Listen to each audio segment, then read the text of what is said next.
चलो चलो उतरो उतरो उतरो, लास्ट स्टॉप है, चलो चलो चला चला, लास्ट स्टॉप है, गाड़ी आगे नहीं जाएगी।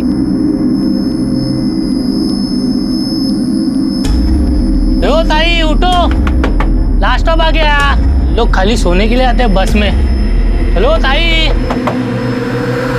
उठा उठा, लास्ट स्टॉप है, बस आगे नहीं जाएगी। ओ ताई, ओ ताई।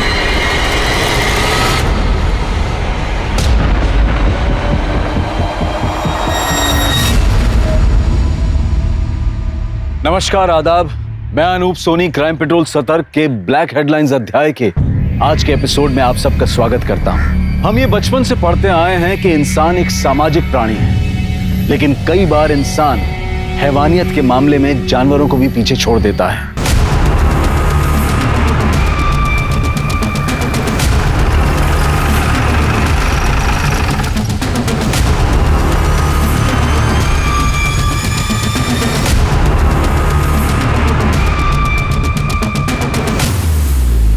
बॉडी की पहचान नहीं हुई है। इसके साथ और कोई नहीं था? नहीं सर, ये कंडक्टर है। जब सुबह यहाँ बस रुकी इसने सबको उतारा, देखा ये मरी हुई थी। ये कहाँ से चढ़ी? तब ये बस तो सूरत से चली थी। ये औरत कौन सी स्टॉप से चढ़ी ध्यान नहीं दिया मैंने। इसके साथ कोई था? पता नहीं साहब, मैंने ध्यान नहीं दिया। इसके लगेज में इसकी कोई आइडेंटिटी थी? नहीं सर, इसके पास कोई लगेज ही नहीं था। कमाल है शिरके, एक औरत मुंबई में आने वाली बस में चढ़ती है और उसके साथ लगेज नहीं। सर मुझे लगता है कि हार्ट अटैक हुआ होगा। नहीं शिरके, इसका गला दबा के मारा गया है। ये देखो मार्क, मुझे लगता है इसी शॉल से इसका गला दबाया गया है। हो सकता है सर। वैसे सर ये सीट के नीचे ये आधी खाई हुई दाबेली मिली है और ये टिकट औरत के आंचल में बंधा हुआ था। ये दाबेली को फॉरेंसिक के लिए भेज दो और सारे पुलिस स्टेशन में इसका फोटो सर्कुलेट कर दो। और देखो आज के दिन में कोई मिसिंग कंप्लेंट है क्या। और एक काम करना, सूरत से लेकर मुंबई तक के जितने भी बस स्टैंड है वहां का सीसीटीवी फुटेज कलेक्ट करो। आखिर ये औरत है कौन? हाँ अली,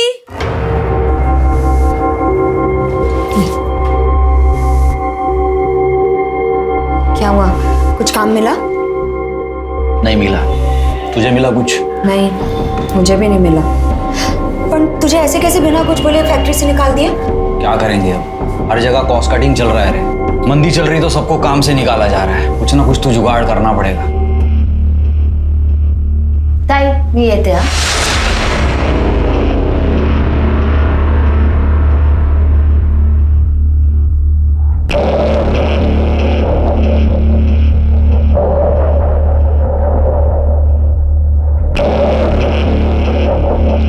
कैसे निकलती है तेरी बहन घर से?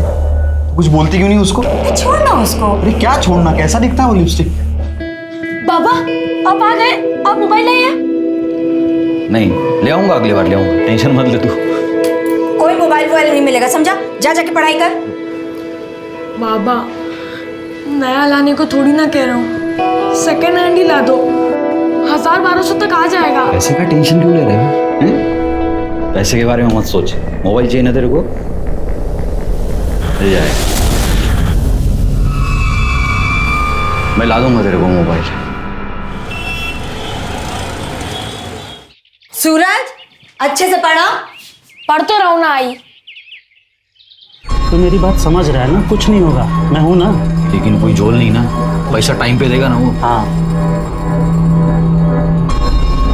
काम कर तू, अभी निकल, बाद में बात कर। सोचना पैसे चाहिए कि नहीं। ठीक, चल।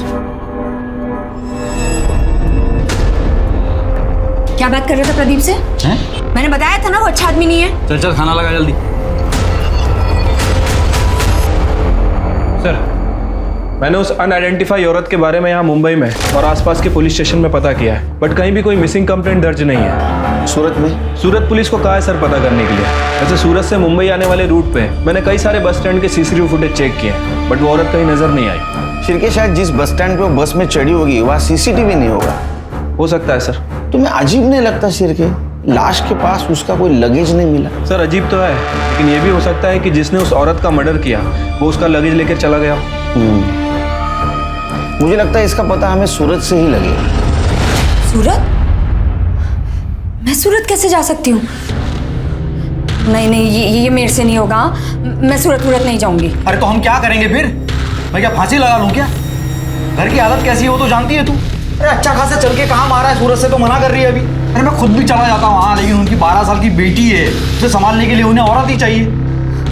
पर ये सूरज, हाँ, इसकी देखभाल कौन करेगा और तुझे कौन संभालेगा यहाँ? अरे तो इसे ले जाना अपने साथ सूरत, वहीं के किसी स्कूल में इसका दाखिला करा देना और घर ये संभाल लेगी यहाँ। क्यों? पर बाबा मुझे सूरत नहीं जाना है, मुझे आपके साथ रहना है। अरे तो मैं कौन सा दूर जा रहा हूँ बे? तेरे से मिलने आता रहूंगा मैं क्या इसकी नौकरानी हूँ जिसकी खिदमत करती बैठी रहूंगी? बस, मुझे किसी की बकवास नहीं सुननी अभी।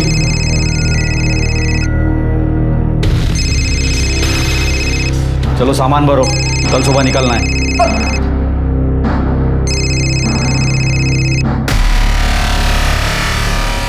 मानी या नहीं मानी? हाँ तू टेंशन मत ले, मान जाएगी।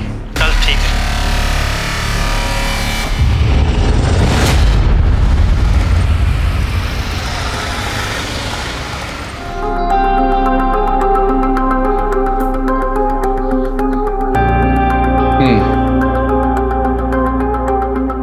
सारा काम देखने का, खाना पकाने से लेकर परी की देखभाल तक, ठीक है? जी साहब, काम करनी तो सूरत आई हूँ। ठीक है, किचन उस तरफ। तेरा दाखिला ना यहीं करा देंगे, चल। कितना सुंदर घर है और कितना बड़ा भी है, देख। इधर आ। हाँ हेलो। जय श्री कृष्ण। मेरे काम का कुछ हुआ? अरे बड़ी मुश्किल से तो मुझे मिली है। आज थोड़ा टाइम दीजिए, करता हूँ कुछ।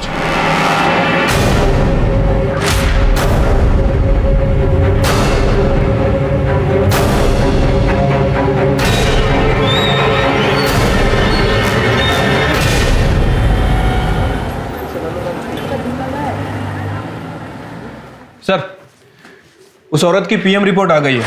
सर, उसकी मौत रात में 11 बजे हुई थी। आपका शक सही था सर, उसे गला दबाकर मारा गया, शायद उसी स्टॉल से जो हमें उसकी बॉडी पर मिला था। और सर, रिपोर्ट में यह भी मेंशन है कि वो 1 महीने प्रेग्नेंट थी। उसने लास्ट फूड दाबेली खाया था। तो स्पॉट पे हमें जो आधी दाबेली मिली तो उसी ने खाई थी? नहीं सर, वो दाबेली नॉर्मल थी, लेकिन जो उसके पेट में दाबेली मिली है उसमें अफीम मिली थी। इनफैक्ट उसकी बॉडी में अफीम के ट्रेसेस भी मिले। वो औरत अफीम लेती थी सर। ऐसा कैसा होगा शिरके? वो माँ बनने वाली थी, ऐसे हालत में कोई नशा क्यों करेगा? अफीम क्यों खाएगी? ठीक तो है ना? हाँ, खाना खाया तूने? हाँ, आ जाऊंगी, लेकिन अभी ना तू सिर्फ अपनी पढ़ाई पर ध्यान दे।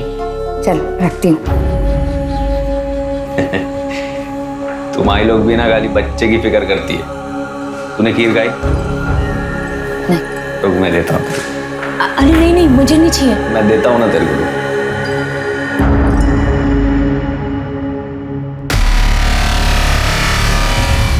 ये ले।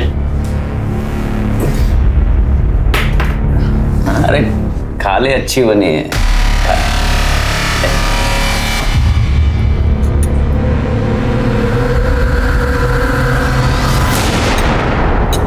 अच्छी है ना?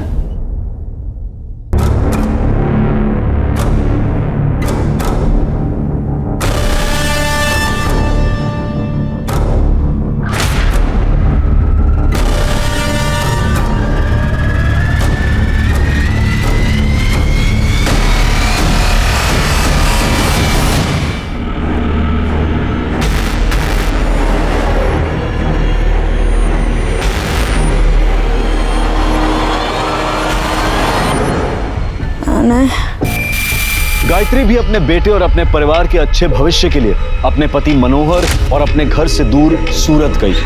लेकिन इससे पहले कि वो अपने परिवार की उलझनें सुलझा पाती, किसी ने उसकी सांसें छीन ली। गायत्री मर चुकी थी, लेकिन पुलिस को अभी तक उसका नाम भी पता नहीं चला था और ना ही ये पता था कि इस केस के जरिए उन्हें इंसानी चेहरों के पीछे छिपी कितनी कड़वी सच्चाई दिखने वाली थी।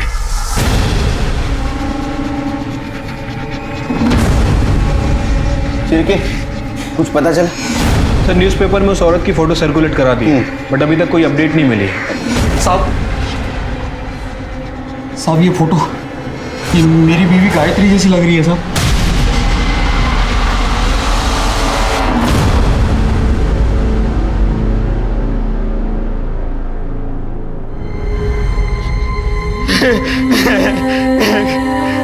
आपकी पत्नी इतने दिनों से गायब थी, आपको पता नहीं था?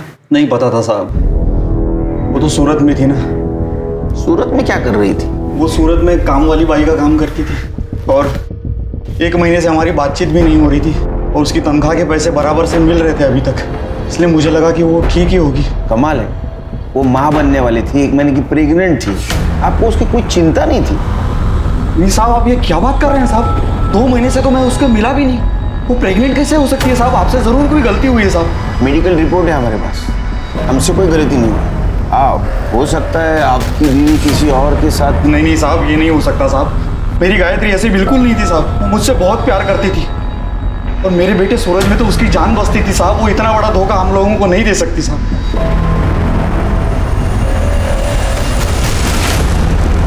साहब वो सुनील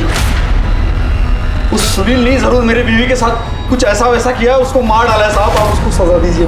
सुनील कहाँ रहता है ये? वो तो नहीं जानता साहब, लेकिन इतना जरूर जानता हूँ कि वो सूरत का रहने वाला है और वो प्रदीप उसका काम लेके मेरे पास आया था। प्रदीप साहब मेरे को इस लफड़े से कोई लेना देना नहीं। अरे जिस औरत को तूने भेजा था उसका मर्डर हुआ और तू बोलता है लेना देना नहीं?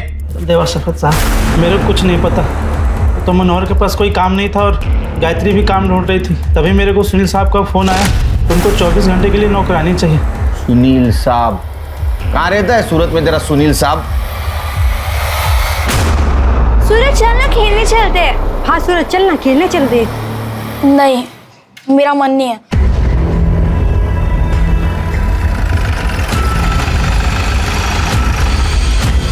बाबा, बाबा, अब किधर थे बाबा? मैं आपका कब से इंतजार कर रहा था, मुझे आपके साथ जाना है। तुझे कोई दिक्कत तो नहीं हुई है? मैं ठीक हूँ बाबा, पर आप मुझे अपने साथ ले चलो और आई को भी ले लो। हाँ बेटा, मैं तुझे भी ले चलूंगा, मैं सब ठीक कर दूंगा बेटा।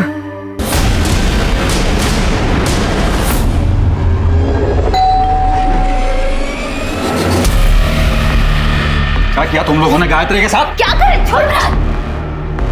ये कौन है? ये मेरी साली है साहब, कंचन। साली? ये यहाँ क्या कर रही है? ये इधर ही रहती थी गायत्री के साथ। क्या हो क्या रहे हैं आप लोग? सर तू सुनील? हाँ मैं सुनील हूँ। तेरे घर की मेड गायत्री, उसका मर्डर हुआ है। सर गायत्री यहाँ बहुत अच्छे से काम कर रही थी, फिर कुछ दिन बाद वो अपनी बहन कंचन को यहाँ लेकर आई थी। साबी मेरी छोटी बहन है, अब जवान लड़की को घर पे अकेला कैसे छोड़ती, इसलिए यहाँ ले आई। साहब जब तक इसे कोई नौकरी नहीं मिलती तब तक क्या ये यहाँ रह सकती है? हाँ हाँ बिल्कुल, क्यों नहीं। गायत्री तुम पूरे घर को इतनी अच्छी तरह संभालती हो, परी का ख्याल रखती हो, उसे माँ का प्यार देती हो, तुम्हारे लिए तो इतना कर ही सकता हूँ ना मैं। बिल्कुल रह सकती है, ठीक है। 1 मिनट। हाँ सर बोलिए। सुन, जब तक यहाँ है काम में हाथ बटाना, समझी? गायत्री वापस मुंबई क्यों जा रही थी? मुझे नहीं मालूम सर। कमाल है, वो तुम्हारे घर में काम करती थी और तुम्हें नहीं मालूम? एक्चुअली पिछले 1.5 महीने से वो हरीश भाई के घर में काम करती थी। कौन हरीश भाई? लीजिए ना, ये हरीश भाई हैं और ये कुमुद भाभी। कुमुद भाभी माँ बनने वाली है, तो उन्हें फुल टाइम मेड की जरूरत है। हाँ ये अनमोल किसी काम का नहीं है, हमारे गांव का है, बस घर के काम में हाथ बटा देता है, लेकिन कुमुद की जिम्मेदारी किसी को लेनी होगी। हाँ हाँ साहब, ये है ना मेरी छोटी बहन कंचन, घर का सारा काम जानती है, ये सब कुछ संभाल लेगी। आप लोग इससे बातें कीजिए, मैं आप लोगों के लिए चाय लेकर आती हूँ।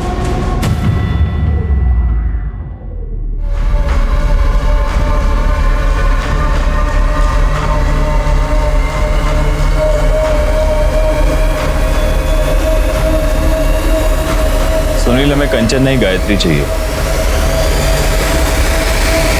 अच्छा, तो तुमने तुम्हारे घर से उसको हरीश के घर में भेजा? हाँ सर, वो गायत्री को वो लोग अपने घर ले गए थे काम करवाने के लिए, फिर बाद में गायत्री कंचन को यहाँ छोड़कर गई थी। अब सूरज भी यहीं रहता है सर।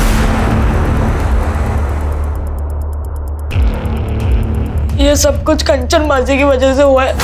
तुम ऐसा क्यों बोल रहे हो सूरज? क्योंकि पासी ने ही सुनील अंकल को फंसाया था।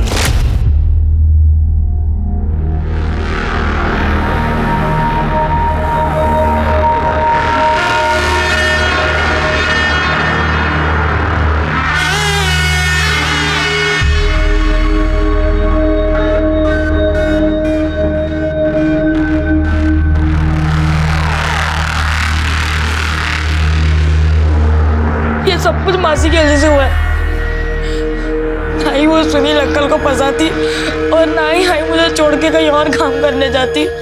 सूरज तो ये कैसी बातें कर रहा है? मैं तुझसे कितना प्यार करती हूँ। बाबा मुझे आपके साथ जाना है। जाएंगे। जब तक मैं तुम लोगों को अंदर ना करवा दूं, तब तक मैं सूरत से बाहर नहीं जाऊंगा। गायत्री अफीम लेती थी? क्या बात कर रहे हैं साहब? नहीं नहीं नहीं सर, वो बहुत ही सीधी औरत थी सर। ये तुम्हारा हरीश भाई, इसका फोन नंबर और एड्रेस दो। 98205। सर ये नंबर तो बंद है। एड्रेस बताओ।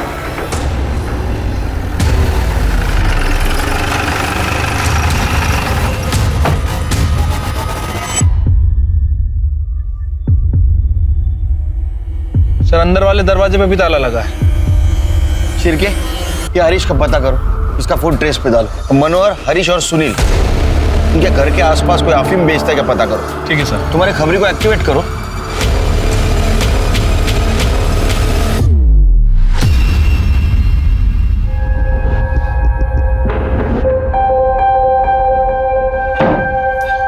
सूरज, खाना लाया हूं बेटा, चल खा ले पहले।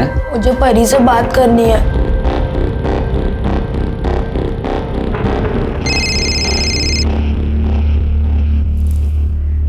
हेलो।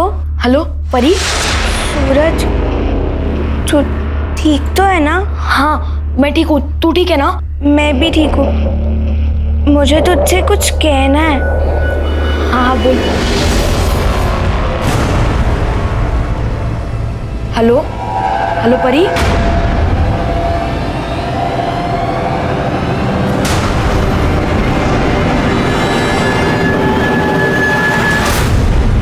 अच्छा सुन, अभी हाल में तूने किसी औरत को अफीम बेची है क्या? किसी औरत को? हाँ। नहीं भाई, क्या हुआ? अच्छा, इन दोनों में से किसी को बेचा है क्या? इन दोनों में से किसी को नहीं बेचा है, लेकिन एक बार दिनेश को पूछ लेना। अच्छा, कहाँ मिलेगा दिनेश? दिनेश अपने एरिया में। दिनेश भाई, यहाँ एक औरत रहती है गायत्री, तुमने उसे अफीम बेचा है क्या? मैं कोई अफीम नहीं बेचता। क्या भाई, कल्पेश ने बताया मुझे तुम्हारे बारे में। वैसे मैं ये किसी और सिलसिले में पूछ रहा हूँ। अफीम बेचता हूँ, पर ऐसे किसी औरत को नहीं बेचता। अच्छा, ये सुनील और हरीश है, इन दोनों में से किसी को बेचा है क्या? देख भाई, मेरे बंधे हुए 5-7 ग्राहक है, बस उन्हीं को देता हूँ, ऐसे किसी को नहीं देता।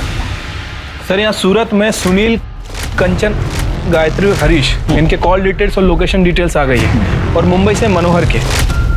सर ये गायत्री और हरीश, इनका फ़ोन पिछले 1 महीने से बंद है। सुनील के फ़ोन में कुछ भी सस्पिशियस नहीं मिला है, लेकिन ये मनोहर हमें घुमा रहा है सर। मतलब? सर अगर मनोहर के कॉल लोकेशन की माने तो जिस दिन गायत्री का मर्डर हुआ, मनोहर की लोकेशन सूरत की थी, सूरत में सुनील के घर के पास। और सर इतना ही नहीं, उसके बाद उसका फ़ोन स्विच ऑफ हुआ और नेक्स्ट डे मुंबई में ऑन हुआ। ये मनोहर सूरत में क्या कर रहा था और उसने ये बात हमसे छुपाई क्यों? हाँ साहब, मैं सूरत आया था, लेकिन साहब मैं क्या करता, मैं सबको कब से बोल रहा था कि एक बार गायत्री से मेरी बात करा दो, लेकिन कोई बात ही नहीं करा रहा था साहब। हेलो हेलो कंचन, तू मेरा फोन क्यों नहीं उठाती रे? गायत्री किधर है? मेरी उससे बात करा जा रहा। ताई को तुझसे कोई बात नहीं करनी है। सुनील का एड्रेस पता नहीं था तेरे को? नहीं साहब। प्रदीप ने नहीं बताया? सब प्रदीप से कोई बात ही नहीं हो पा रही थी, और गायत्री का कहीं पता ही नहीं चल रहा था, इसलिए मैं उसे ढूंढने यहाँ आ गया था। और यहाँ आके फोन स्विच ऑफ कर दी? नहीं साहब, फोन बंद नहीं किया, मेरा बैटरी खराब हो गया था फोन का साहब। उस दिन मैं सारा दिन उसका फोटो ले लेके सबको दिखा रहा था, गायत्री को ढूंढ रहा था साहब, लेकिन जब उसका कहीं कुछ पता नहीं चला तो फिर अगले दिन मैं मुंबई वापस आ गया। क्यों? कांचन से एड्रेस नहीं पूछा तुमने? साहब वो कुछ बताने के लिए तैयार ही नहीं थी। क्यों नहीं बताया कि गायत्री का एड्रेस? वो घटिया आदमी है साहब, मुझे बार बार फोन करता, लेकिन सिर्फ गंदी बात करने के लिए। मैं कह रही हूँ साहब, उसी ने कुछ किया है। जब ताई सुनील साहब के यहाँ काम करने गई थी, उसने तो मेरे ऊपर हाथ भी डाला था, तभी तो ताई गुस्सा हुई थी। गायत्री, अरे रुक ना, मेरी बात तो सुन। तो मेरी बात क्यों नहीं सुनती गायत्री? अरे मैंने कुछ नहीं किया। क्या करना बाकी रह गया? कि मेरी छोटी बहन है और तू इस पे हाथ डाल रहा था। बस सूरत में तेरे बारे में सोच सोच के मैं मर ही जा रही थी। कितना भरोसा किया तुझ पे, और तू ये ऐसे नोच रहा था और फिर लाल नहीं बांट ली तूने। मैंने कुछ नहीं किया, सुनो तो। तभी तो ताई मुझे सूरत लेके गई थी सुनील साहब के पास। साहब मैंने उसके साथ कुछ नहीं किया साहब, वो झूठ बोल रही है। उसने गायत्री से भी झूठ बोला है। उसको जो रंगे हाथ पकड़ लिया था मैंने, इसके वजह से।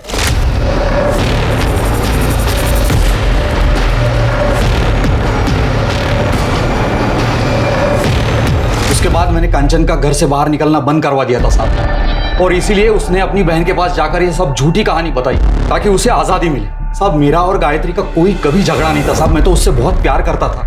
ये पैसों की जरूरत मुझे नहीं होती तो मैं उसे काम करने के लिए सूरत तक कभी नहीं भेजता साहब, कभी नहीं भेजता। कितने पैसे मिले थे? 5,000 महीना मिलता था साहब। झूठ बोल रहा है साहब, वो उसने 1 लाख रुपए लिए थे ताई के, और 5,000 महीने का वो अलग। उसे बस पैसों से प्यार था। तूने 1 लाख रुपए में गायत्री को सुनील के पास बेचा, फिर सुनील ने 15 दिन के अंदर उसको हरीश को बेचा। सुनील ने भी पैसे लिए ना हरीश से? साहब आप ये क्या बोल रहे हैं साहब? साहब मैंने गायत्री को नहीं बेचा साहब, मैं सच बोल रहा हूँ, मैंने नहीं बेचा। और वो 1 लाख रुपया भी मैंने इसलिए लिया क्योंकि मेरे ऊपर बड़ा कर्ज था और मैं वो सारा पैसा वापस करने वाला था साहब। तू गायत्री से गुस्सा था ना? तुझे थप्पड़ मारी थी ना उसने? अरे लाल नहीं बांट ली तेरा। या ऐसा तो नहीं कि तेरे को पता चला था वो किसी और के बच्चे की माँ बनने वाली, तूने इसको मार दिया? नहीं साहब मैंने गायत्री को नहीं मारा साहब। हिरेन सर, जब तक सच नहीं बताता ना, मेहमान नवाजी करो इसकी। चल चल। शिरके, ये मनोहर ने 1 लाख रुपए में गायत्री को बेचा सुनील को, और बाद में सुनील ने 15 दिन के अंदर उसको बेचा हरीश को। मुझे पक्का ह्यूमन ट्रैफिकिंग का मामला लगता है। सर मैंने सुनील, हरीश और मनोहर की बैंक डिटेल चेक की है। सर सुनील ने अपने अकाउंट से 1 लाख रुपए निकाले और नेक्स्ट डे मनोहर के अकाउंट में 1 लाख रुपए जमा हुए। कुछ दिनों बाद सुनील के अकाउंट में 4 लाख रुपए डिपॉजिट हुए और ठीक उसी दिन हरीश के अकाउंट से 4 लाख रुपए निकाले गए। शिरके, मैं यकीन के साथ कह सकता हूँ ये ह्यूमन ट्रैफिकिंग का ही मामला है। गायत्री ने बस से भागने की कोशिश की, उसको मार दिया। सर भले ही ये ह्यूमन ट्रैफिकिंग का मामला है, लेकिन मुझे इस मनोहर के ऊपर ही शक है। सर आई एम श्योर इस मनोहर ने ही गायत्री को मारा है। हरीश भी हो सकता है, वो गायब है। एक काम करो शिरके, हरीश के बैंक में जाओ और पता करो कि दूसरे नंबर से वो ट्रांजैक्शन कर रहा है क्या। अगर ऐसा है तो उसका दूसरा पता वहां अपडेट होगा। और वो सुनील, उसको कल सवेरे बुला। ठीक है सर। सर मैंने कोई ह्यूमन ट्रैफिकिंग नहीं किया था। देखिए मनोहर को पैसे की जरूरत थी तो एज ए सिक्योरिटी अमाउंट मैंने उसे 1 लाख रुपए दिए। मंथली सैलरी भी दे रहा था उसे मैं। और जब हरीश ने मुझे बेड के बदले 4 लाख ऑफर किए तो मैं ले लिया उसे। सर 1 लाख तो मैं मनोहर को दे चुका था और गायत्री का बेटा मेरे पास ही रह रहा था, तो थोड़े प्रॉफिट के लिए मैं अगर गायत्री को हरीश के पास भेजा भी तो इसमें क्या गलत किया मैंने? इसी को ह्यूमन ट्रैफिकिंग कहते गधे। गायत्री एक औरत थी, भेड़ बकरी नहीं थी बेचने के लिए। क्या मालूम हुआ उसके साथ क्या क्या हुआ हो, वो किसके बच्चे की माँ बनने वाली हो। वो बच्चा उसके मर्जी का है या उसके साथ रेप हुआ है, बता सकता है तू? देखेगा इसको। चल, आप ऐसा नहीं कर सकते सर। चल, ऐसा नहीं कर सकते आप। इज्जतदार आदमी। हरीश की बैंक डिटेल से उसके नए एड्रेस का पता चल गया।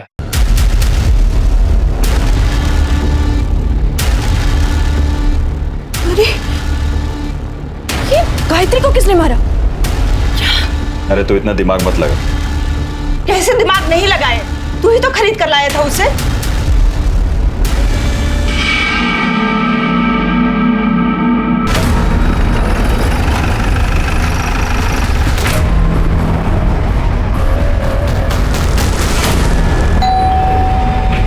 अनमोल, देख तो कौन आया। कौन है अनमोल?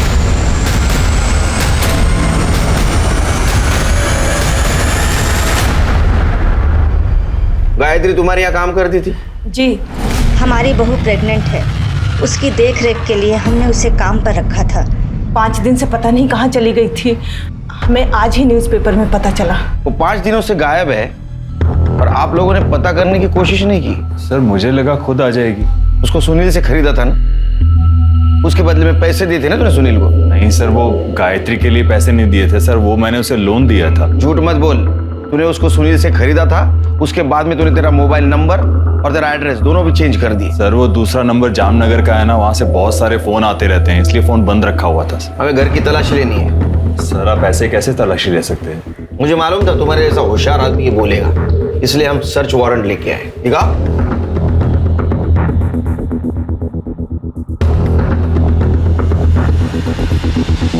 तलाशी ले।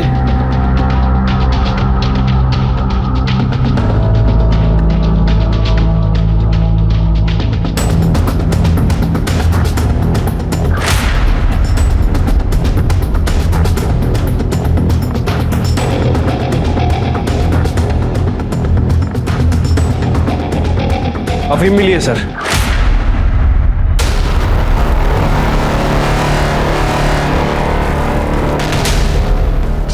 ना इससे कुछ लेना देना नहीं। लेना देना कैसे नहीं? वो 1.5 महीने से तुम्हारे यहाँ काम करती थी, 1 महीने की प्रेग्नेंट थी।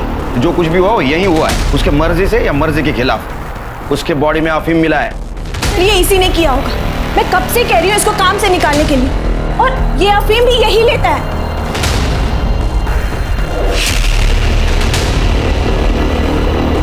गायत्री के साथ कुछ किया?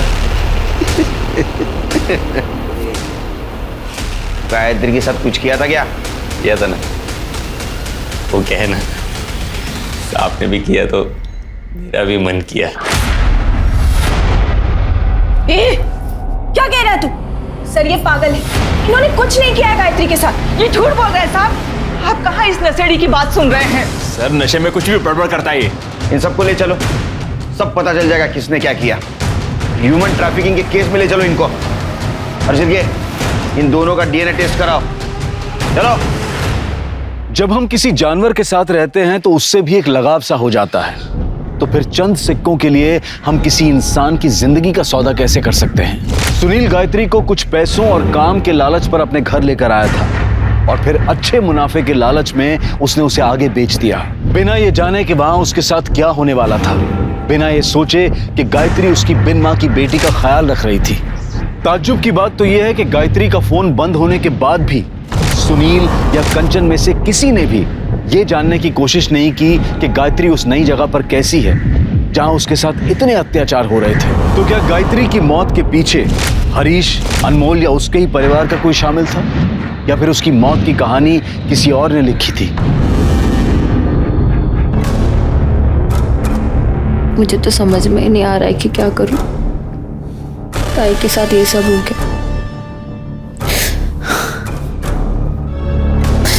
मेरा कोई नहीं है, ताई भी मर गई, अब सगा कोई नहीं है। मैं किसके सहारे जिंदगी बिताऊंगी? तो फिक्र मत कर, सब ठीक हो जाएगा। मैं जानती थी आप सब ठीक कर देंगे। आप करेंगे ना मुझसे शादी? तू पागल हो गई है क्या? एक तो तेरी बहन की वजह से जिंदगी बर्बाद हुई पड़ी है, इतनी मुश्किल से बेल मिली है मुझे। ये मत भूल तू इस घर की नौकरानी है, जब तक साथ है हंसी खुशी रहे। तुझसे शादी नहीं कर सकता मैं। तो इतने दिनों से तुम मुझे यूज कर रहे थे। देखो शादी तो तुमको करनी ही पड़ेगी, वरना मैं पुलिस में जाके सब बता दूंगी तुमने मेरे ताई के साथ क्या किया है। बकवास मत कर तू, एक बच्ची का बाप हूं मैं, ऐसे उठ के किसी के साथ शादी नहीं कर सकता मैं, समझी तू?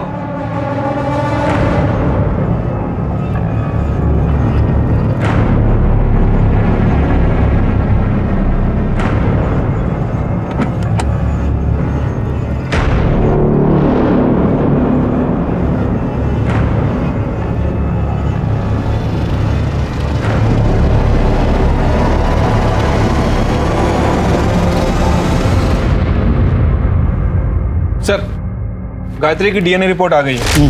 गायत्री के पेट में हरीश का ही बच्चा था। इसका मतलब अनमोल सही कह रहा था, पहले हरीश ने उसके साथ रेप किया, बाद में अनमोल ने। हाँ सर।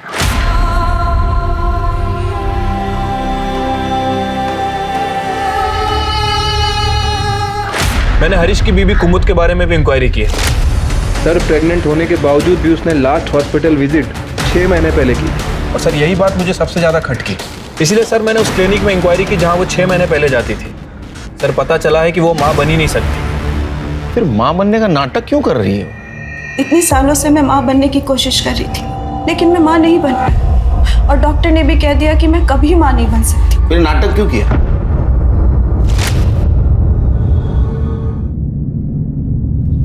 गायत्री। अरे मालिक आपको कुछ चाहिए? गायत्री मुझे जो चाहिए वो तुम ही दे सकती हो। जी मैं समझी नहीं। मुझे बच्चा चाहिए। भाभी आप तो खुद पेट से हैं, देखना आपको ना चांद जैसा बेटा होगा।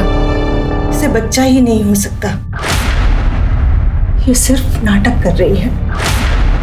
हमें हरीश का वंश आगे बढ़ाना है, इसलिए तुम्हें लेकर आए हैं। मतलब मैं कुछ समझी नहीं। गायत्री तुम मुझे इनका एक बच्चा दे सकती हो क्या? अभी क्या पाप करने के लिए कह रही हो मुझसे? गायत्री तुम एक औरत हो, और एक औरत ही औरत का दर्द समझ सकती। मैं तुम्हारे सामने हाथ जोड़ती हूँ, प्लीज मुझे एक बच्चा दे दो। मैं नहीं कर सकती, पाप है मेरे लिए। मैं शादीशुदा हूँ, मेरा एक बेटा भी है। माँ जी आप इन्हें समझाइए ना। गायत्री देखो बेटा, मेरी बात मान जा। नहीं, ये मुझसे नहीं होगा।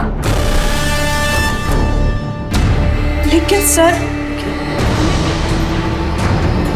और फिर इन्होंने उसके साथ, और गायत्री ने भागने की कोशिश की, तुमने उसको मार दिया। सर हमने किसी को नहीं मारा सर। मैं और मेरी बीवी और मेरी माँ हम लोग बाहर गए हुए थे, और जब घर पर वापस आए ना तो घर में गायत्री थी और ना ही अनमोल। अनमोल?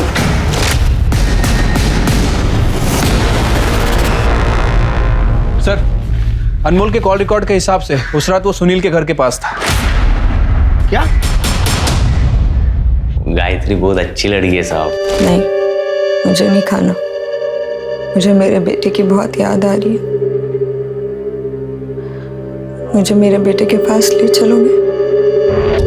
आज नहीं, मालिक घर पे नहीं है, आएंगे तो बताता हूँ। अनमोल, एक तुम ही हो ना पूरे घर में हर वक्त मेरा ख्याल रखते हो। हाँ, तुम इतने अच्छे हो अनमोल। तुम अभी मुझे ले चलोगे सूरज के पास? अभी जाना है? अभी। गायत्री जहाँ यही घर है, मैं तेरा बाहर इंतजार करता हूँ कॉलोनी के बाहर, ठीक है? ठीक। तो आखिरी बार वो सुनील के घर गई थी। कंचन, कंचन,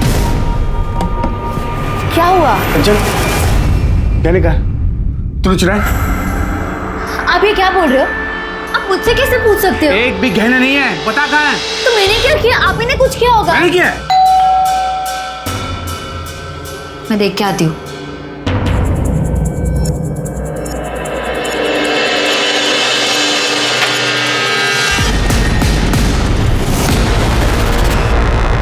सर, मेरे घर में चोरी हुई है और आप लोग फिर से मुझे उठा रहे हैं यहाँ पर। सर इनके हिसाब से इनके घर से ये सब ज्वेलरी गायब हुई है। तो सारे ज्वेलर्स की शॉप में सर्कुलेट कर दो और उनसे कहो कि कोई अगर बेचना है तो हमें इन्फॉर्म कर दे। ठीक है सर।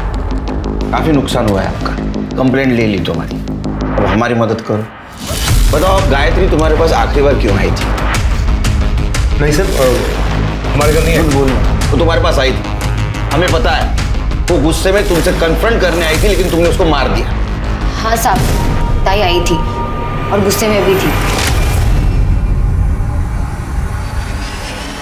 तुमने जानबूझ के मुझे वहां बेचा था ना? ताई तुम्हें क्या बोल रही है? तू जानती है ना कितने अच्छे आदमी है। हाँ मैं जानती हूँ, और मैं जानती हूँ तू ये बकवास क्यों कर रही है, क्योंकि तू इस घर की मालकिन बनना चाहती है ना। अरे तुझे पता नहीं, एक दिन ना ये आदमी तुझे भी कहीं बेच आएगा। बकवास मत कर। मैं बकवास कर रही हूँ? हाँ मैं बकवास कर रही हूँ। तुझे तेरा भांडा तो मैं फोड़ूंगी, सब कुछ बता दूंगी पुलिस को। बता मेरा बेटा कहाँ है, बता मेरा बेटा कहाँ है। ताई तुम ये सब क्या बोल रही है ताई? चुप रह, बताओ मेरा बेटा कहाँ है। सब क्या है? क्या बताओ? मैं भी देखता तू पुलिस को क्या बताएगी। तेरा बेटा यहाँ पर है, अगर तूने पुलिस को कुछ भी बताया नहीं, याद रखना उसे ऐसे गायब करूंगा ना तुझे पता नहीं चलेगा वो कहाँ है। मैंने कोई धमकी नहीं दी, मैं सिर्फ उसे चुप करवाना चाहता था क्योंकि वो बहुत गुस्से में थी। सर मुझे तो ये भी नहीं मालूम था कि सर हरीश भाई के घर में उसके साथ वो कह रहा है। सर तो उसके बेटे को उसके साथ जाने क्यों नहीं दिया? सर वो एक्चुअली झूठ मत बोल, समझा ना? तुम लोगों ने उसको डरा के रखा था। उसका बेटा तेरे पास था तो उसको धमकी दे रहा था, और वो हरीश सेक्रेटरीट में होने का रौब छाड़ रहा था। वो तुम्हारे पास आई और तुमने उसको मार दिया। अरे नहीं साहब, मेरा कोई लेना देना नहीं है कि सुनील ने एक फोन किया है। तुम लोग मेरे बेटे को मुझसे दूर नहीं कर सकते। मैं तुम लोगों को छोड़ूंगी नहीं, छोड़ूंगी नहीं तुम लोगों को मैं। ताई ये क्या कह रही थी? अरे उसे रोकना होगा, बात आगे बढ़े तो पता नहीं क्या होगा। साहब इसी आदमी ने मारा है मेरी ताई को। सर ये झूठ बोल रही है सर, सिर्फ अकेले मैं पीछे नहीं गया था, ये भी गई थी। सर इसी ने मारा उसे। कंचन, कंचन, तू कहाँ गई थी? अरे मैं तो आप ही को ढूंढने गई थी। मुझे पहले से डर था ये जरूर कुछ करेगा। सर झूठ, बिल्कुल झूठ सर। अरे मैं क्यों मारूंगी मेरी ताई को? साहब उसने मेरा क्या बिगाड़ा था? क्योंकि साहब तू मुझसे शादी करना चाहती थी। अगर मुझे कुछ हो जाता तो तेरे सपनों में पानी फिर जाता, बस इसलिए। साहब ये झूठ बोल रहे हैं। मैं क्यों झूठ बोलूं? क्यों जानना? अंदर जाके झगड़ा करो। एक मिनट सर, मुझे मालूम था आप लोग ऐसा कुछ करोगे सर, इसलिए मैं अपने साथ अपने वकील को लाया। सर आइए, ये मेरे बेल के पेपर्स। मेरी एक छोटी बेटी है घर में जो मेरा इंतजार कर रही है, उसे छोड़कर मैं ऐसे रह नहीं सकता ना सर।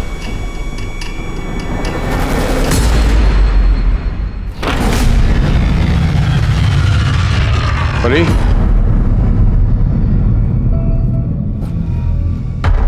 बेटा परी, परी कहाँ है तू? परी बेटा, कहाँ चली गई? परी,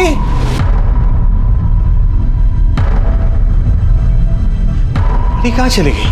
परी, रक्षा बहन, आपने परी को देखा क्या? नहीं देखा। बहन, आपने परी को देखा क्या? मेरी बेटी। नहीं भैया, मैंने तो नहीं देखा। क्या खेल रही थी क्या? नहीं, मैंने तो नहीं देखा। बेटा मोहन, तूने परी को देखा क्या? नहीं अंकल, आज तो खेलने भी नहीं आई। खेलने नहीं आई? Hello, police station. लेकिन ऐसे कैसे आपकी बेटी गायब हो गई? अरे मुझे क्या मालूम कैसे गायब हो गई सब। आप लोग मुझे सुबह सुबह पुलिस स्टेशन ले गए थे। जब वापस आया तो परी यहाँ पर नहीं थी घर पे। सारी कॉलोनी में ढूंढा सर, किसी को नहीं पता परी कहाँ पर है। पता नहीं चला क्या करूं मैं।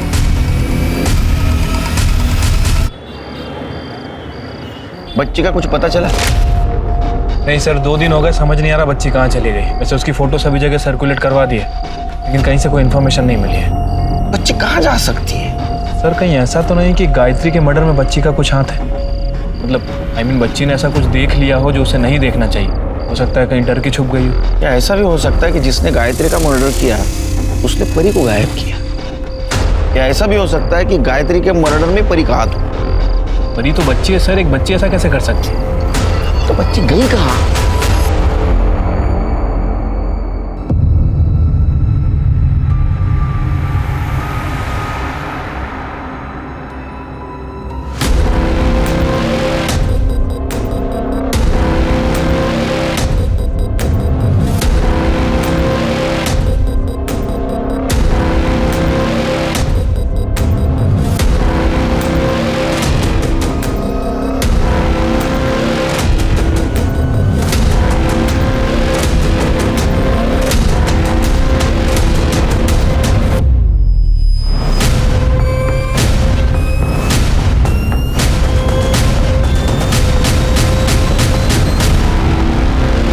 असल में तुमने तुम्हारे बेटी को मारकर बेड के बॉक्स में बंद करके रखा था।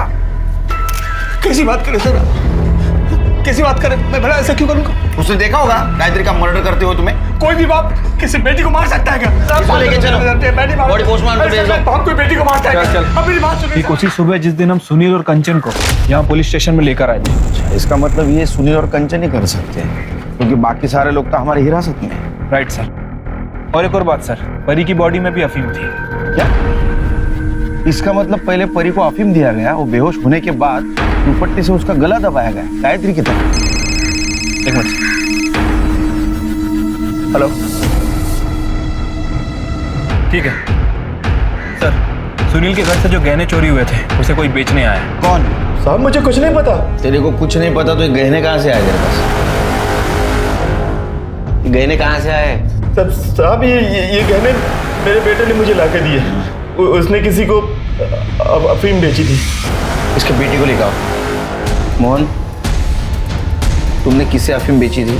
सूरज चल यहाँ से मेरे साथ। नहीं, तू गंदी है, दूसरे लोगों के हाथ सोती है। तूने पापा को धोखा दिया है और तू मुझे भी छोड़ के गई थी।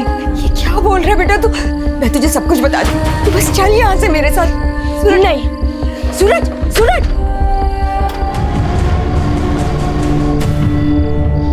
आई, सूरज आई, मैं तेरे साथ चलूंगा। ठीक है, चल। लेकिन मेरे पास तो एक ही टिकट है और पैसे भी नहीं है। सुन, तू एक काम कर, ये जो पीछे वाला दरवाजा होता है ना, जहाँ से अंदर आते, तू ना चुपचाप से अंदर आ जा।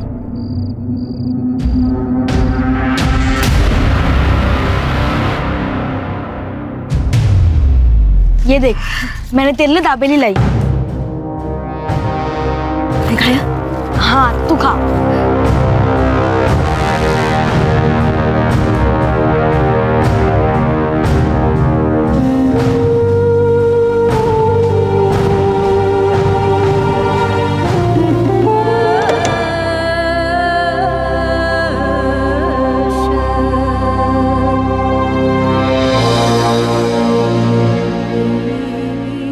परी ने मुझे आई के पीछे जाते देखा था, और जब उसे पता चला आई को किसी ने मार दिया है, वो मेरे पीछे पड़ गई कि वो अपने पापा को सब सच बता देगी। और मोहन भी मेरे पीछे पड़ गया था, वो अफीम के पैसे नहीं दिए थे ना, फिर मैंने सुनील अंकल के घर से गहने चुरा कर उसे दे दिए। ये सब आई की वजह से हुआ है। मेरी आई बहुत गंदी थी, बहुत गंदी साहब, बहुत गंदी थी वो। तुम्हारी आई गंदी नहीं थी, तुम्हारे आई ने तुम्हें और तुम्हारे बाबा को बिल्कुल फंसाया नहीं था। अरे वो तो खुद किस्मत की मारी थी, वो तो खुद तुम्हें अच्छा भविष्य देना चाहती थी, और उसके लिए उसने क्या किया, क्यों किया, उसके साथ क्या क्या हुआ, ये समझने के लिए तुम बहुत छोटे हो। तुम्हें सिर्फ इतना कहूंगा कि तुम्हारी आई बिल्कुल गलत नहीं थी और तुमने उसे मार दिया। तो उसके जाने के बाद उसके साथ कम से कम नफरत तो मत करो। भले ही गायत्री की हत्या सूरज के हाथों हुई हो, लेकिन उसके गुनहगार और भी बहुत से लोग थे। हर इंसान अपने वंश को आगे बढ़ाना चाहता है, लेकिन हरीश ने अपनी इस चाहत को पूरा करने के लिए जो गायत्री के साथ हैवानियत दिखाई, उसके लिए उसे जितनी कड़ी सजा मिले वो कम है।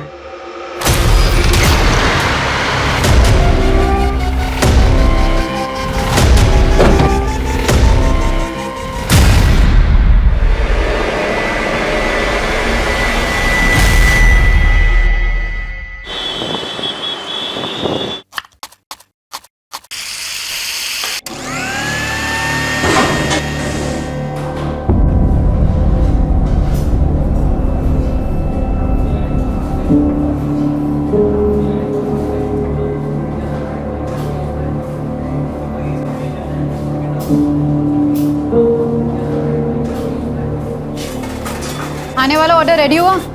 हाँ।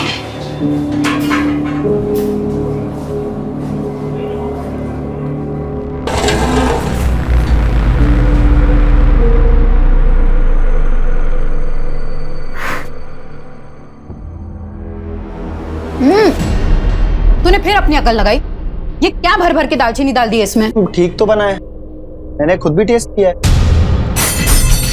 तेरी जुबान को ना जायके का इल्म है ना बोलने का, और अगर सुनने की आदत नहीं है तो अपना बोरिया बिस्तर बांध और गांव चला जा।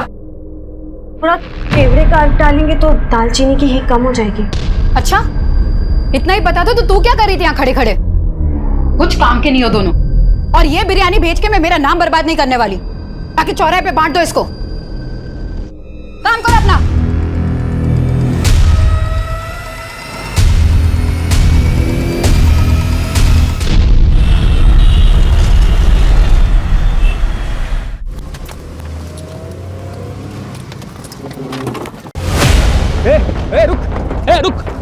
रुक इधर आ।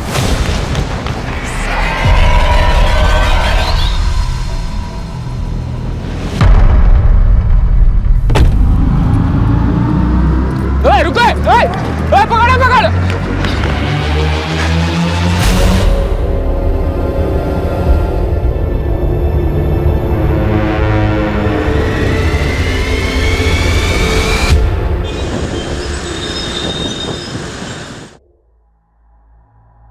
हिना जी, 5 नवंबर को हमारी कंपनी एक बड़ा इवेंट ऑर्गेनाइज करने जा रही है। 5000 लोग आपकी बिरयानी का लुत्फ उठाएंगे। इस बार कोई कसर मत छोड़ना। दिवाकर जी इतने सालों से आपके मेहमानों को परोस रहे हैं, कभी कोई कसर छोड़ी है जो आप छोड़ेंगे? लेकिन इस बार एक खास डिमांड है। आपकी खिदमत का मार्जिन बढ़ाना है क्या? नहीं, बस खिदमत का तरीका बदलना है। इस बार परोसने वाले लड़के नहीं, लड़कियां होनी चाहिए।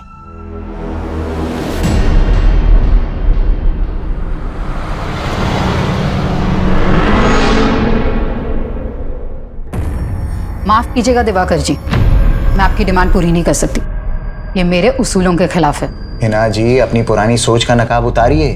अब इसमें कोई बुराई नहीं है। मैं बखूबी जानती हूँ आप कितने शरीफ हैं, लेकिन मुझे ये बेहूदगी पसंद नहीं। उनको कभी कुछ पसंद नहीं आता इरफान, तंग आ गई मैं उनसे।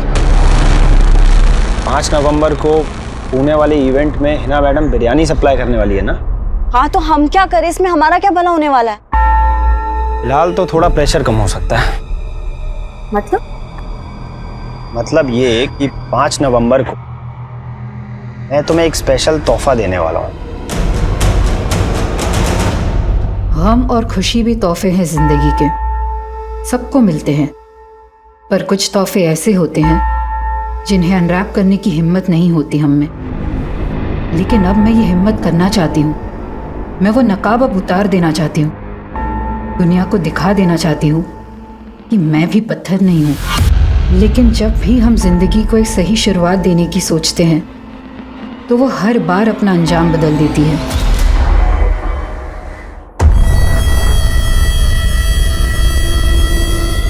उस्मान, गेट खोल। उस्मान, एक मिनट बोल रहा। कौन है आप? कहाँ तेरा भाई? अरे उस्मान, कहाँ अंदर घुसे जा रहे हैं? अरे ए उस्मान, बाहर निकल। उस्मान नहीं है यहाँ पर। कहाँ है तेरा हिजरा भाई? हैं? साला हमारी गाड़ी लेके भागा है, बोल दे लौटा दे, वरना जोश के साथ नहीं कर पाए ना।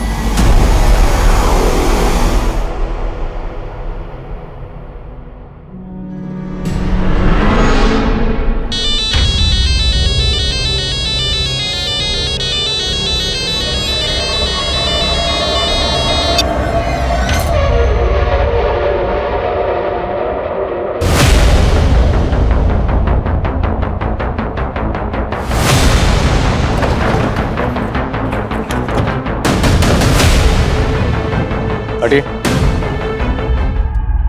चलो खोलो।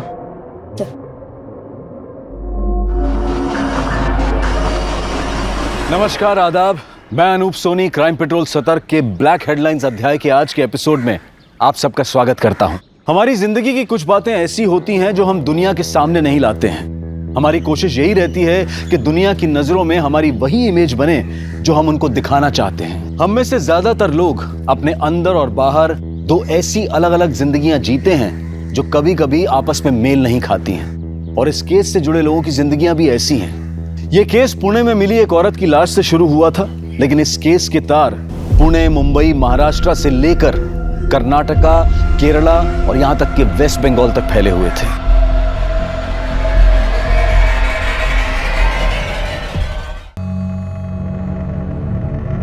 सर, इसके पास फोन, पर्स, आईडी कुछ भी नहीं है। बॉडी को जिस तरह यहाँ बोरी में डालकर डंप किया गया, कातिल ने इसकी शिनाख्त का कोई क्लू नहीं छोड़ा होगा।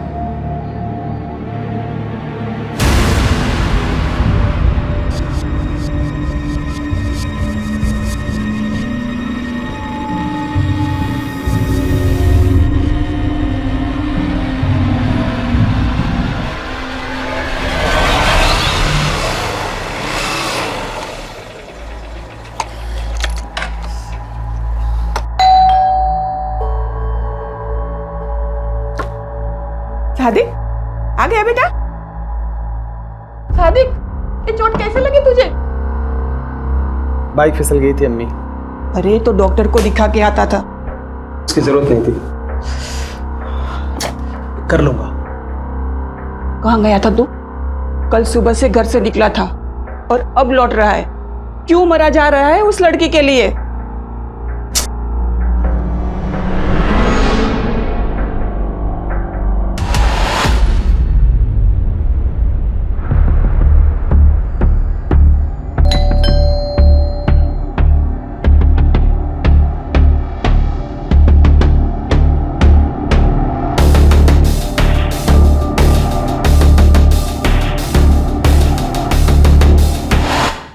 चाय लोगी या कॉफी?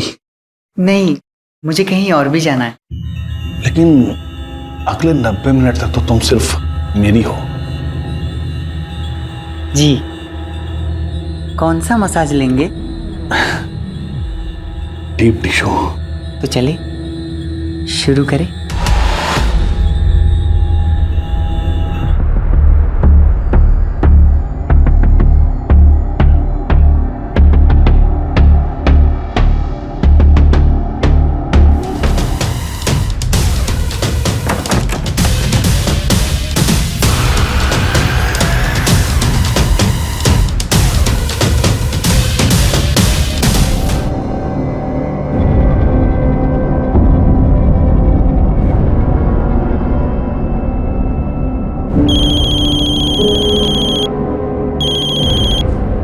हेलो जी, रोशनी बोल रही हूँ। आप कौन?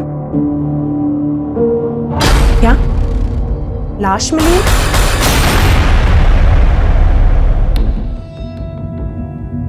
सर, इस औरत के सर और माथे पे जो जख्म है उसमें स्टोन के कुछ टुकड़े मिले हैं। मतलब इस औरत के सर पर किसी भारी पत्थर से लगातार वार किया गया। लेकिन इस औरत के नेक बोन में भी फ्रैक्चर है। और हत्या गला दबाकर ही की गई है और इसकी हत्या तकरीबन 60 से 65 घंटे पहले हुई होगी। 60 से 65 मतलब 5 नवंबर को। रेप के कोई साइन? नहीं सर, ऐसा कुछ नहीं है। पर हाँ, इसके पेट में प्रेगनेंसी के मार्क्स हैं। शायद 2 या उससे ज़्यादा बार डिलीवरी हुई है। मतलब ये औरत शादीशुदा हो सकती है? जी सर। हमेशा प्यासा रहा, उस प्यार का जो हमेशा मुझसे छीन लिया गया। मिजाज ही बदल दिया तुमने। पकोड़े जैसी चीज को रोज नया टेस्ट दे देती हो। मेरे अब्बू का हुनर है, कभी जबान तो कभी हाथों में उतर आता है। जुबान तो मैं तुम्हारी पकड़ नहीं सकता।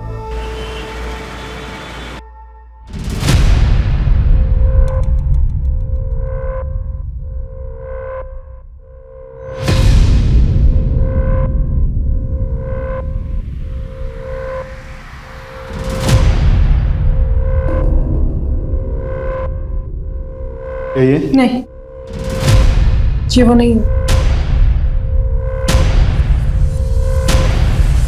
तो महाराष्ट्र की किसी भी पुलिस स्टेशन में कोई ऐसी मिसिंग कंप्लेंट भी नहीं मिली जो इस औरत के हुलिये से मैच करती हो। तो जांच का दायरा बढ़ाना पड़ेगा। आसपास के स्टेट के सभी पुलिस हेडक्वार्टर से कांटेक्ट करो और पुणे आने वाली सभी बस, ट्रेन और फ्लाइट के रिजर्वेशन भी चेक करो। अब पुणे के सभी ज्वेलर से पता करो ये पायल कहाँ से खरीदी गई और किसने खरीदी। सर, हिना की पहचान पता करने का हर जरिया अपनाया जा रहा था, लेकिन फिलहाल कहीं से कोई भी लीड नहीं मिल रही थी, जो पुलिस को ये सोचने पर भी मजबूर कर रही थी कि कहीं हिना के मर्डर में उसके किसी करीबी का तो हाथ नहीं था। फटाफट करो इसको। अरे कितना वक्त लगा रहे हो तुम लोग, फटाफट करो। दिखाओ, 1 बजे तक डिलीवरी करना है माल। फटाफट काटो बेटा, जल्दी से। और सुनो, हिना नहीं है तो ये मत समझना कि छूट मिल गई है, ढिलाई नहीं होगी कोई। फटाफट काम करो और जो कुछ होगा मेरे हिसाब से होगा यहाँ पे, समझ गए ना? फटाफट करो काम। आदाब, आदाब, दरवाजा खोलो। आदाब, दरवाजा खोलो। आदाब।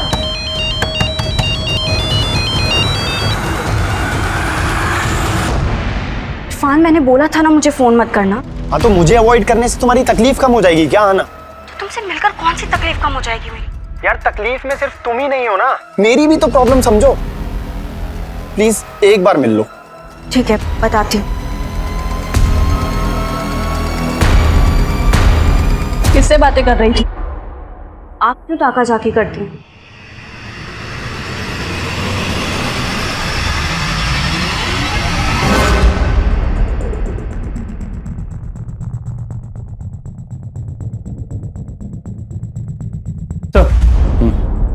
सर, कहीं से कोई लीड नहीं मिल रही है और अब शवग्रह वाले भी लाश का अंतिम संस्कार करने की परमिशन मांग रहे हैं। उन्हें थोड़ा वेट करने के लिए कहो। मैंने चेक किया, इस पायल का डिजाइन है वो कर्नाटका के मैसूर की स्पेशलिटी है। मतलब चांसेस है कि ये औरत मैसूर की हो सकती है? पॉसिबल है, लेकिन मर्डर हुआ पुणे में। एक काम करो, जिस एरिया में हमें लाश मिली उस एरिया का डंप ट्रक स्टडी करो। हो सकता है मर्डर के वक्त इस औरत का फोन एक्टिव रहा, और मैसूर में ये पता करने की कोशिश करो कि पायल कहाँ से खरीदी हो सकती है। जी सर। जब किसी परिवार का कोई सदस्य लापता हो जाता है तो पूरा परिवार उसकी खोज में जुट जाता है, लेकिन क्या हिना के परिवार वाले भी उसकी तलाश कर रहे थे? 1 महीने से ज्यादा का वक्त गुजर चुका था। वहीं पुणे से लगभग 2000 किलोमीटर दूर कोलकाता में रोशनी नाम की एक औरत ने अपने पति की गुमशुदगी की रिपोर्ट लिखवाई थी और उसे लगातार कई लाशों की शिनाख्त के लिए बुलाया जा रहा था। 4 राज्यों तक फैले इस केस में ऐसे कई चेहरे थे जो इस केस को और भी रहस्यमयी बनाने वाले थे, लेकिन फिलहाल पुणे पुलिस कर्नाटका के मैसूर शहर में इस केस की कड़ियां ढूंढ रही थी। लेकिन किसी भी सुनार से यह पता नहीं चल पा रहा था कि वो पायल कहां से बेची गई होगी। वहीं पुणे में क्राइम सीन के एरिया का डंप डेटा भी निकाला जा रहा था।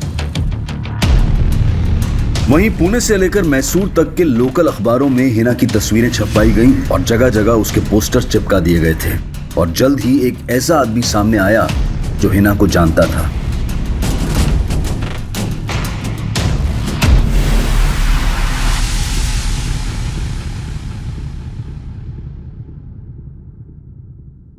हिना शेख नाम था इस औरत का? जी साहब, ये मेरी दूर की भाभी लगती हैं। ये हिना शेख यहीं मैसूर में रहती थी? नहीं साहब, इनके शौहर का यहाँ मैसूर में आना जाना लगा रहता था, लेकिन ये दोनों मियाँ बीवी मुंबई के मलाड इलाके में रहते थे। शौहर का नाम क्या है? जलाल शेख, लेकिन काफ़ी सालों पहले जलाल भाई का इंतकाल हो गया था। शौहर का इंतकाल हो गया तो ये हिना शेख मुंबई में कहाँ रहती थी? मलाड में ही। जलाल भाई के इंतकाल के बाद उन्होंने काफ़ी तंगी में दिन काटे। फिर 5 साल पहले इन्होंने अपने अब्बू का बंद पड़ा बिरयानी सप्लाई का बिजनेस फिर से शुरू कर लिया। उस दौरान उन्होंने मुझे भी अपनी मदद के लिए मुंबई बुलाया था। अभी आपका काम तो चल पड़ा, इस बार पिछले महीने से भी ज्यादा प्रॉफिट हुआ है। अच्छा, इसमें आपकी भी मेहनत है। ये लीजिए आपका हिस्सा। अरे भाभी, ये तो बहुत ज्यादा है। बहुत ज्यादा नहीं है, रख लीजिए मुश्ताक भाई। लेकिन साहब, 2 साल पहले मैं वापस मैसूर आ गया। काफ़ी वक्त से उनके कांटेक्ट में नहीं था, लेकिन यहाँ उनके बारे में पता चला तो सुनकर बहुत धक्का लगा। लेकिन हिना का मुंबई में कोई और रिश्तेदार तो होगा? जी साहब, हिना भाभी की एक बेटी और एक बेटा भी है, आहना और आदाब। एज?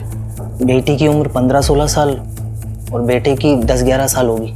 इन 2 बच्चों के अलावा और कोई रिश्तेदार है साहब? हिना भाभी की सास भी है, आतिया शेख, और उनका देवर सादिक शेख, और हाँ, उनका एक बड़ा भाई भी है, अनवर बेग। वो अपनी बीवी जरीना के साथ अंधेरी में ही कहीं रहता है। हिना शेख का कत्ल हुए तकरीबन 1 महीना हो गया, लेकिन किसी भी रिश्तेदार ने खबर क्यों नहीं ली? साहब, मैं उनके कांटेक्ट में नहीं हूँ। मैंने हिना भाभी का पोस्टर देखा तो सीधा आपके पास चला आया।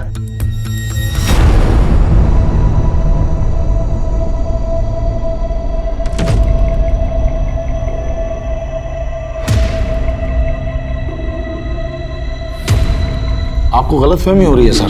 हमने तो हिना की गुमशुदगी की रिपोर्ट भी लिखवाई थी।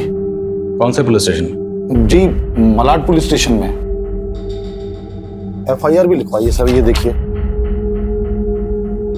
आपने FIR में लिखवाया कि हिना 5 नवंबर की सुबह नासिक गई थी? हाँ, वो आना से नासिक के बारे में बोल के निकली थी। लेकिन हमें हिना की लाश यहाँ 6 नवंबर को पुणे में मिली। हिना पुणे क्यों आई होगी? यहाँ कोई है जिससे मिलने आई होगी? सर, पुणे में LNC नाम की एक इवेंट कंपनी है। अम्मी इनके इवेंट्स में बिरयानी सप्लाई करती थी। 5 नवंबर का भी ऑर्डर था, पर घर से निकलते वक्त अम्मी बोली कि वो नासिक जा रही है। आदा, बेटा मुझे काम से नासिक जाना, आने में देर हो जाएगी। दोनों भाई बहन लड़ना मत। पर अम्मी, आज तो 5 नवंबर है ना। पूना के इवेंट में बिरयानी का ऑर्डर था और अब नासिक जा रहे हो। तो मेरी काम की बातों पर गौर करना बंद कर दे और अपनी पढ़ाई पे ध्यान दे। शरारत नहीं।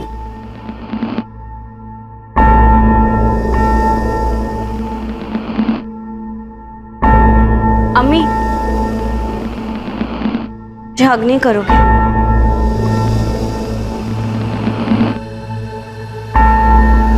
चलती हूँ, दोनों लड़ाई मत करना।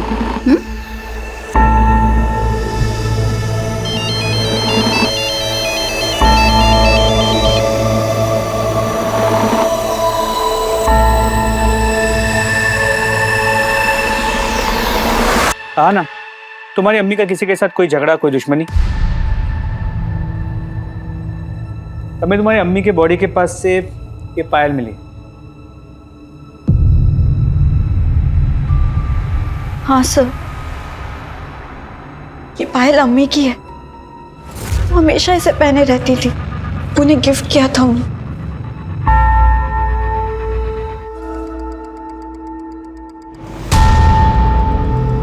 सर, क्या मैं ये पायल ले जा सकती हूँ?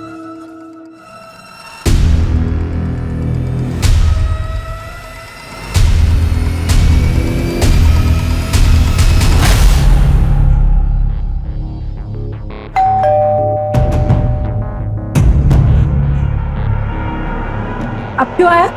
जा, मुझे बहुत काम है ना, बहुत काम मिल गया। जा काम कर। अरे दीदी, नाराज क्यों होते हो? आपके सिवाय कोई है क्या मेरा? अच्छा चल, मक्खन मत लगा, आजा अंदर। अच्छा दीदी, रफीक भाई कहाँ है? क्या हुआ दीदी, सब ठीक तो है ना? अब तू ये सब छोड़ ना, चल तू बैठ, मैं तेरे लिए अभी चाय पानी लेकर आती हूँ, ठीक है?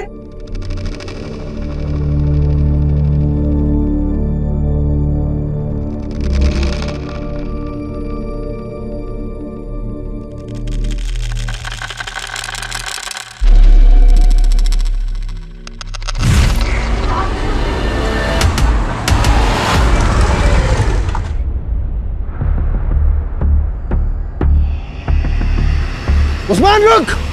उस्मान!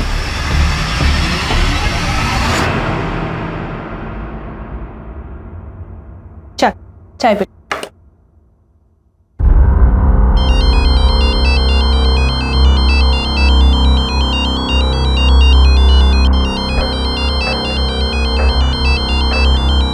तो चाय पी, मैं आती हूँ।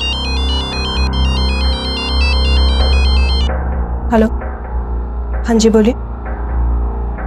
बंका? जी नहीं, मैं किसी बंका को नहीं जानती इंस्पेक्टर साहब।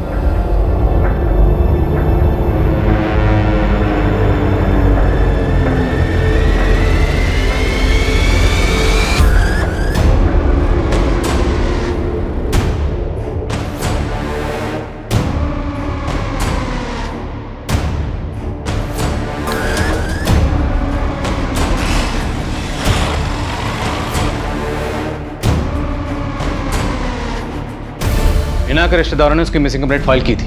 हमें इस बारे में क्यों नहीं पता चला? तो चूक लोकल पुलिस की, शायद उन्होंने ध्यान नहीं दिया। हमने हिना की फोटो को सर्कुलेट कर रखा है, तो उनसे बात करके ऐसे लगा कि शायद उन्होंने हिना को ठीक से ढूंढने की कोशिश भी नहीं की है। पर अब हमें कोई चूक नहीं करनी, हमें किसी भी कीमत पर हिना के कातिल को ढूंढना है। हिना 5 नवंबर को अपने घर से बेटी को ये कह के निकली कि वो नासिक जा रही है, जबकि हमें हिना की लाश 6 नवंबर को पुणे में मिली। मामला कुछ समझ में नहीं आ रहा।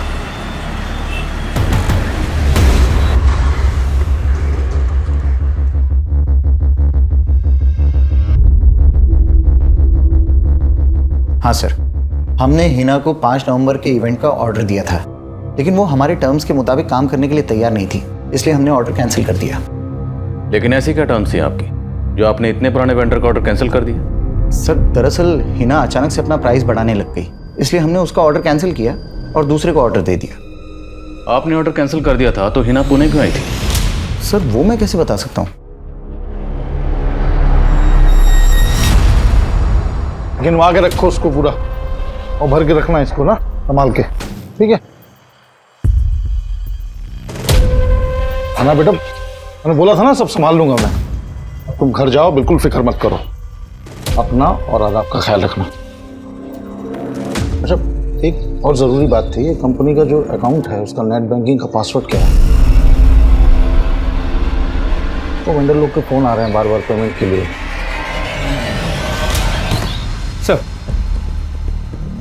सर हिना के कॉल रिकॉर्ड चेक किए। 5 नवंबर की सुबह उसने 2 बार दिवाकर को फ़ोन किया था और उसके बाद उसका फ़ोन मुंबई से पुणे की तरफ ट्रैवल हुआ और 5 नवंबर के शाम 5 बजे उसका फ़ोन पुणे में स्विच ऑफ हुआ। यानी उसी दौरान जब उसका कत्ल हुआ। तो मैंने इस दिवाकर की फील्डिंग लगा दी।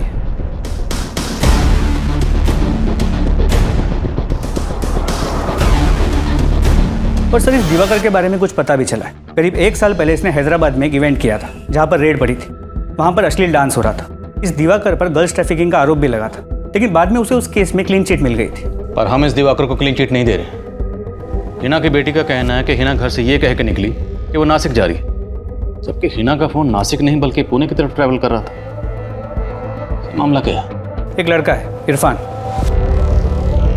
हिना के यहाँ पर शेफ का काम करता था। हिना के मर्डर के 3 दिन पहले हिना ने उसे काम से निकाल दिया था और ये इरफान हिना की बेटी अहाना के साथ फ़ोन पे रेगुलर टच में है। सर जिस जगह हिना का मर्डर हुआ था हमने उस एरिया का डम डेटा स्टडी किया और सर उस डम डेटा के अकॉर्डिंग हिना के 2 नंबर शो हो रहे थे और अहाना ने हमें उसका एक ही नंबर दिया है। 2 नंबर?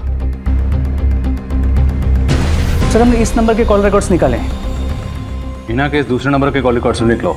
और वो शेफ क्या नाम बताया? इरफान। बुलाओ उसे। सर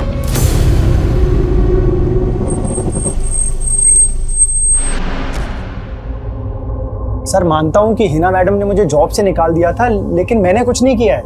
जॉब से क्यों निकाल? ये नहीं बताएगा?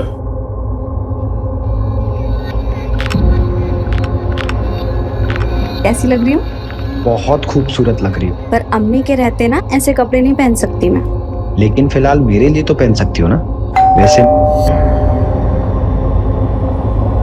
लगता है अम्मी।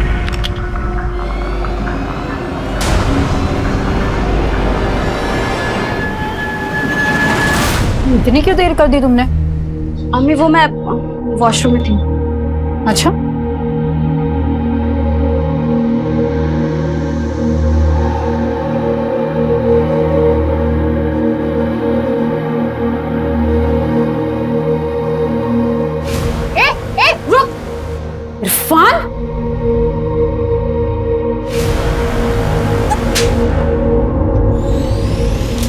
दरअसल हिना मैडम को मेरा और अहाना का मिलना पसंद नहीं था, बस इसीलिए उन्होंने मुझे जॉब से निकाला था। फिर तूने क्या किया?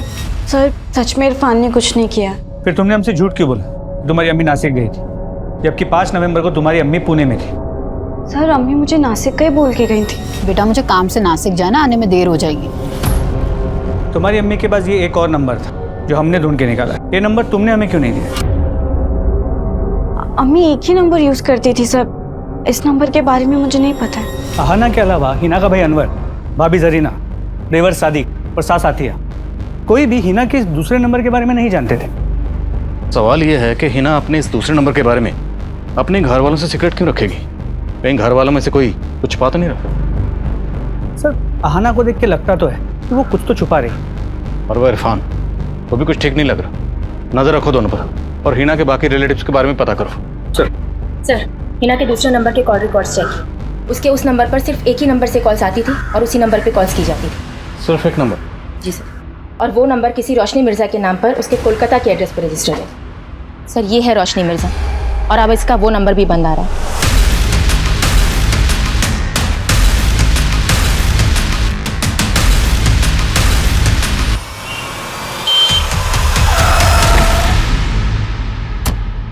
सर आप जिस रोशनी मिर्जा से मिलने आए हैं उसने करीब 1 महीना पहले 3 नवंबर को अपने पति रफीक मिर्जा की मिसिंग रिपोर्ट फाइल की थी, और कुछ दिन पहले हमें रफीक की लाश मिली थी। क्या ये आपके पति हैं? वो हिना जिसे रोशनी लगातार कॉल कर रही थी, और 5 नवंबर को ही रोशनी का नंबर पुणे में बंद हुआ। लेकिन सर आपका फोन आते ही मैंने कंफर्म किया, उस दौरान रोशनी यही कोलकाता में ही थी। इनफैक्ट 5 नवंबर को मैं रोशनी से पूछताछ के लिए मिला भी था। तो फिर रोशनी का वो नंबर पुणे में कैसे एक्टिव था? रोशनी मिर्ज़ा नाम है इस औरत का। क्या आप में से किसी ने कभी भी इसे हिना के साथ देखा है? नहीं सर। हाँ सर, हम लोगों ने भी कभी इस औरत को नहीं देखा। मैं किसी रोशनी को नहीं जानती। और आप? नहीं सर।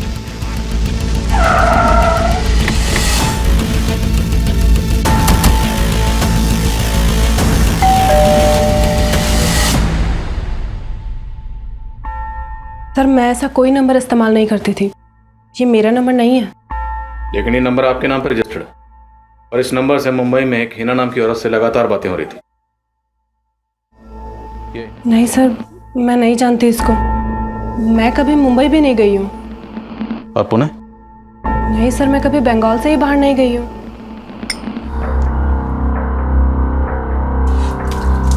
क्यों उस औरत के गम में अपनी जिंदगी बर्बाद कर रहा है, और साथ में मेरी भी? उसी के गम में पी रहा हूँ अम्मी। अगर उसने मेरे जज्बात को समझा होता तो आज उसका ये हश्र नहीं होता। सादिक, तूने तो उसका ये हाल नहीं किया। जिस दिन हिना की मौत हुई उस दिन तू भी तो यहाँ नहीं था। पूछताछ में सादिक और अनवर पर भी शक करने की वजह मिली है। हिना के गुजरने के बाद अनवर ने जिस तरह हिना के काम पे कब्जा कर लिया, वो शक करने जैसा तो है। इसके अलावा क्या मिला? हिना के कई रिश्तेदारों का कहना है कि जलाल की मौत के बाद हिना के साथ चाहती थी कि सादिक हिना से शादी कर ले, और सादिक जलाल और हिना की शादी के पहले से हिना को पसंद करता था। कहीं हिना के इस हश्र की वजह सादिक की हताश मोहब्बत तो नहीं? और सर ये सादिक 5 नवंबर को मुंबई में भी नहीं था, और उस रात उसका फ़ोन भी बंद था। 1 मिनट। हाँ बोलो जाता। सर ये दिवाकर तो काफ़ी अलर्ट लग रहा है। घर से ऑफिस, ऑफिस से घर, उसके पीछे जाके कुछ खास हाथ नहीं लग रहा है। उसका फ़ोन भी सर्वेलेंस पे, लेकिन वो कोई गलती नहीं करता। लेकिन हाँ, उसका एक चपरासी है, उसका राजदार है। उसे हाथ में लेते हैं सर, कुछ ना कुछ ज़रूर बताएगा। ठीक है, तो उसी को हाथ में लेते हैं। सर तुम इस सादिक पे नजर रखो, मुझे दिवाकर में दिमाग लड़ाना पड़ेगा।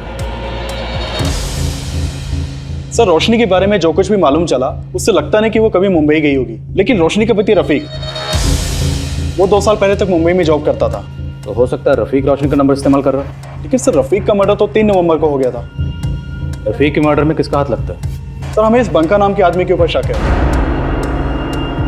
साले मेरा 1 लाख नहीं देना, जान नहीं को समझा? समझ जा, लाश मारेंगे। सर रोशनी ने ही हमें इस झगड़े के बारे में बताया था। सर रोशनी बंका का नाम नहीं जानती थी, लेकिन उसने बंका की फोटो से उसे आइडेंटिफाई किया था, और ये बंका 3 नवंबर से ही फरार है। इस बंका के अलावा और कोई सस्पेक्ट? जी सर, सर हमें रोशनी के छोटे भाई उस्मान के ऊपर शक है। सर जब से रफीक का मर्डर हुआ है ये उस्मान भी गायब है, लेकिन रोशनी नहीं मानती कि उस्मान रफीक का मर्डर करेगा। तो फिर ये उस्मान गायब क्यों है? सर फिलहाल तो इसका कोई लीड नहीं मिला है, लेकिन हम उस्मान की तलाश कर रहे हैं। कहीं ऐसा तो नहीं ये उस्मान ही अपनी बहन का दूसरा नंबर इस्तेमाल कर रहा था और रोशनी झूठ बोलकर इसे बचा रही है?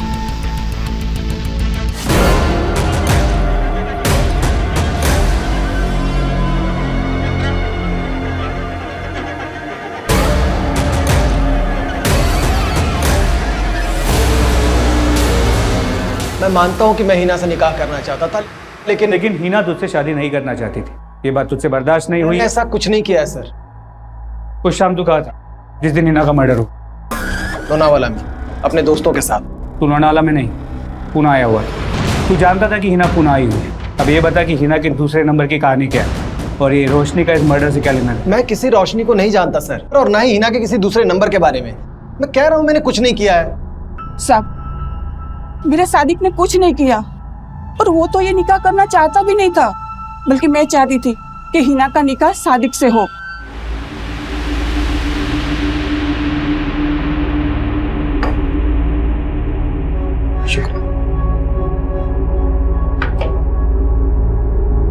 देख बेटा, जलाल के जाने का गम कभी नहीं भरेगा, पर मैं तुझे और तेरे बच्चे को ऐसे मायूस नहीं देख सकती। और मेरे कहने पर सादिक तुझे अपनाने को तैयार है। निकाह कर ले इससे। ये आप क्या कह रही हैं अम्मी? सादिक मेरे भाई जैसा है। साहब मैं मानती हूँ सादिक थोड़ा गुस्से वाला है, पर हिना को नुकसान कभी नहीं पहुंचा सकता वो।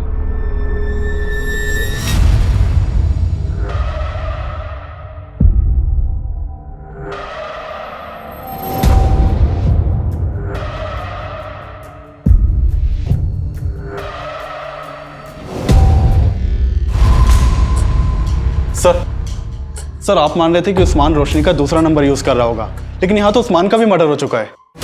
उस्मान का मर्डर? जी सर। 6 दिन पहले करीमगंज पुलिस को हाईवे के पास उस्मान की लाश मिली थी। ये देखिए।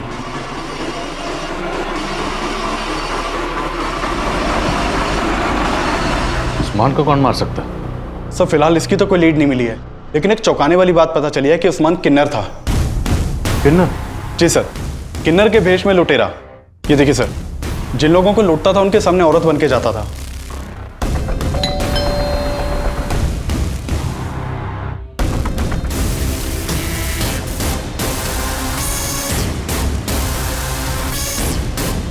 पूरा गैंग था इसका, और कई एरियाज की पुलिस उस्मान को ढूंढ रही थी, लेकिन सर रोशनी ने हमें नहीं बताया कि उस्मान किन्नर था। छोड़ो मुझे, आप लोग ऐसे जबरदस्ती नहीं कर सकते हैं। आप लोग जानते नहीं हो कि मैं कौन हूं। चुपचाप बैठ जा। सर आपको कोई गलतफहमी हुई है, मेरी हिना से कोई दुश्मनी नहीं थी। तेरे चपरासी ने हमें तेरे और हिना के उस मुलाकात की सच्चाई बता दी। मैं अच्छी तरह जानती हूँ कि तुम्हारी कंपनी इवेंट्स की आड़ में अश्लील नाच और न जाने क्या क्या करवाते हो, इसलिए बेहतर होगा कि मेरी पेमेंट क्लियर कर दो, वरना एक एक को एक्सपोज कर दूंगी मैं। ऐसा सोचना भी मत, वरना वो हश्र करूंगा कि ये धमकी किसी और को देना, मुझे नहीं। सर मैं मानता हूं कि हिना ने मुझे एक्सपोज करने की धमकी दी थी, लेकिन उसके मर्डर में मेरा कोई हाथ नहीं है। सर सर उस्मान बचपन से ही किन्नर था, लेकिन ये हमने हमेशा छुपा कर रखा। पर पैसों की तंगी से लड़ने के लिए वो औरत के भेष में। तो तुम ये जानती थी कि उस्मान औरत के भेष में जुर्म कर रहा था? रफीक भी जानता था? उन्हें तो ये भी मालूम नहीं था कि वो किन्नर था, पर एक दिन उन्होंने उसको देख लिया। उस्मान रुक! उस्मान! रफीक ने मुझे सब बता दिया था, और इस बात को लेकर उस दिन बहुत झगड़ा भी हुआ था। तुम दोनों ने मुझसे इतनी बड़ी बात छुपाई। ये किन्नर है और मेरी बीवी है किन्नर की बहन। पर जीजाजी इसमें दीदी का कोई कसूर नहीं है। मेरा तुझसे कोई वास्ता नहीं है। लेकिन मैंने किसी तरह उस्मान से कसम ले ली कि अब वो कोई बुरा काम नहीं करेगा। लेकिन जब रफीक गायब हुए तो क्या? जब रफीक गायब हुआ तो क्या हुआ? सर मुझे पता था कि उस्मान ने ही रफीक को। तुम कहना चाहती हो उस्मान ने रफीक को मारा? सर मुझे शक था, और मेरा वो दूसरा नंबर वो भी उस्मान ही इस्तेमाल कर रहा था। तो उस्मान हिना को जानता था? सर इस बारे में तो मुझे कुछ मालूम नहीं है। अगर ये रोशनी सच बोल रही है तो उस्मान हिना को इतने कॉल क्यों कर रहा? कहीं ऐसा तो नहीं कि हिना को भी उस्मान जिसका इनके साथ काम कर रहा था उन लोगों के बारे में कुछ पता चला? सर उनकी तलाश जारी है। लेकिन रफीक के मर्डर का एक और सस्पेक्ट है, बंका। अगर रफीक का मर्डर उस्मान ने किया है तो बंका क्यों गायब है? कहीं ऐसा तो नहीं ये रोशनी उस्मान का नाम लेकर बंका को बचा रही है? लेकिन सर हमें बंका और रोशनी के बीच में ऐसा कोई भी कनेक्शन नहीं मिला था। ये हमें गुमराह करने की चाल भी हो सकती है। हो सकता है बंका रोशनी का दूसरा नंबर इस्तेमाल कर रहा। ये बंका कहाँ फरार है, उस पर कोई लीड? सर बंका का फोन 7 नवंबर को केरल में बंद हुआ था। मैंने केरल पुलिस को बंका की फोटो भेजी थी, लेकिन अभी तक कुछ पता नहीं चला। बंका का फोन जिस एरिया में बंद हुआ मुझे उस एरिया की डिटेल दो और इस रोशनी पर नजर रखो। सर आना बेटा, ये गलत फहमी अपने दिमाग से बिल्कुल निकाल दो कि हमें हिना के बिजनेस का कोई लालच है। हम दोनों यहाँ तुम लोगों के साथ सिर्फ इसलिए हैं क्योंकि हमें लगता है कि हमसे बेहतर परवरिश तुम्हारी कोई और नहीं कर सकता है। हाँ बेटा, हम तुझ पर कोई रोक टोक भी नहीं लगाएंगे। माना कि मुझे अम्मी की रोक टोक पसंद नहीं थी, लेकिन आप लोगों का जबरदस्ती का प्यार दिखाना ना बहुत इरिटेटिंग लग रहा है। अनुज, मैं तुम्हें एक बंका नाम के आदमी की डिटेल्स भेज रहा हूँ। इस बंका का फोन 7 नवंबर को केरला में स्विच ऑफ हुआ था। अपने खबरों को काम पे लगाओ और जरा इसकी डिटेल निकलो। पुणे, मुंबई, मैसूर और कोलकाता के बाद अब पुलिस केरला में इस केस की कड़ियां ढूंढ रही थी। पुलिस का खबरी नेटवर्क बंका को केरला में ढूंढ रहा था। वहीं कोलकाता पुलिस ने उन किन्नरों का पता लगा लिया जिनके साथ उस्मान लूटपाट करता था, और पुलिस रिमांड में उन्होंने कबूल किया था कि उन्होंने उस्मान को उनके गिरोह की आपसी रंजिश में मार दिया था। क्या? आधा हिस्सा? हाँ तो खूबसूरती तो मेरी भी है ना। देख तेरा बहुत ज्यादा हो रहा है। हाँ मुझे नहीं बता, आधा चाहिए मुझे। सर खबरियों ने बंका की इन्फॉर्मेशन निकाल ली है, वो दुबई भाग गया है। दुबई भाग गया? जी सर, यहाँ केरला में बंका जहाँ ठहरा हुआ था उस जगह का पता चल गया है। वहाँ फिलहाल कोई अहमद पाशा नाम का आदमी रहता है, हो सकता है उससे हमें कोई बंका की इन्फॉर्मेशन मिल जाए।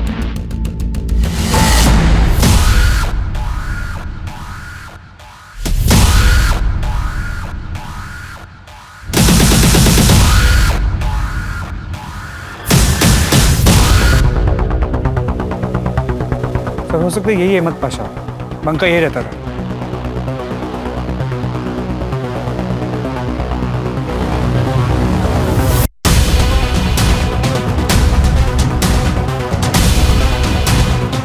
रफीक,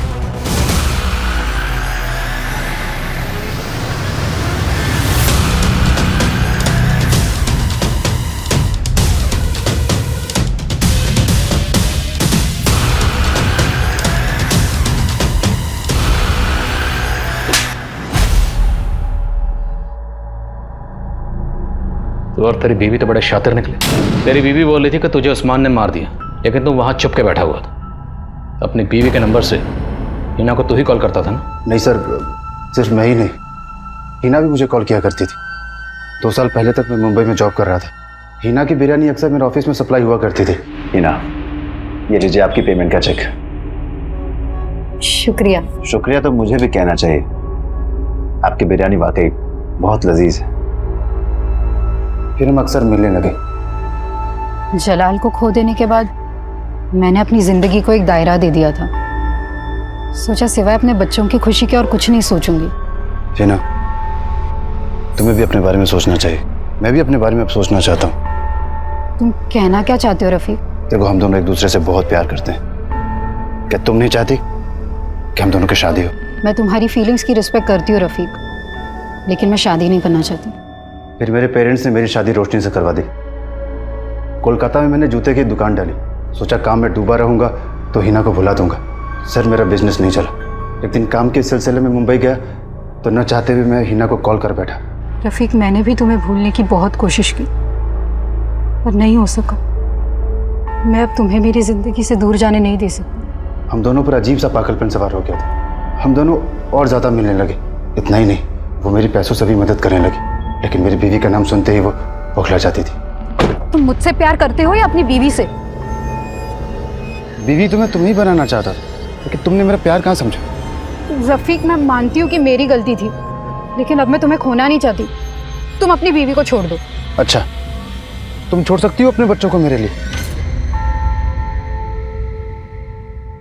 ठीक है, हम अब नहीं मिलेंगे, लेकिन तुम्हें वो मेरे सारे पैसे वापस करने होंगे जो तुमने मुझसे लिए थे, वरना तुम्हें मोलेस्टेशन के चार्ज में अरेस्ट करवा दूंगी। उसका वो रूप देखकर मैं हैरान हो गया। मैं भी उससे छुटकारा पाने का एक रास्ता निकाल लिया। तुमने इस सब के बारे में अपनी बीवी को बताया और तेरे इस प्लान में तेरी बीवी भी शामिल हो गई। सर, रफीक तो मुझे किन्नर की बहन बोलकर हमेशा छोड़ने के ताने देते थे, लेकिन फिर अपने और हीना के रिश्ते की सच्चाई बताकर भी मेरा साथ हमेशा देने का वादा भी किया। सर, रोशनी साथ हो गई तो मैंने हीना को कॉल करके झूठ मूठ का बोला कि रोशनी मेरा साथ छोड़ने के लिए तैयार है। इसके बदले उसे 5 लाख रुपए चाहिए। हीना मान गई और मैंने बंका को भी साथ में ले लिया। और बंका भी तैयार हो गए? सर, मुझे बंका का उधार देना था और उसे उन पैसों से दुबई जाना था, तो मैंने बंका पर प्रेशर डाला कि तू मेरा साथ दे। हीना 5 नवंबर को 5 लाख रुपए लेकर मुझसे मिलने पुणे आ गई। ये लो।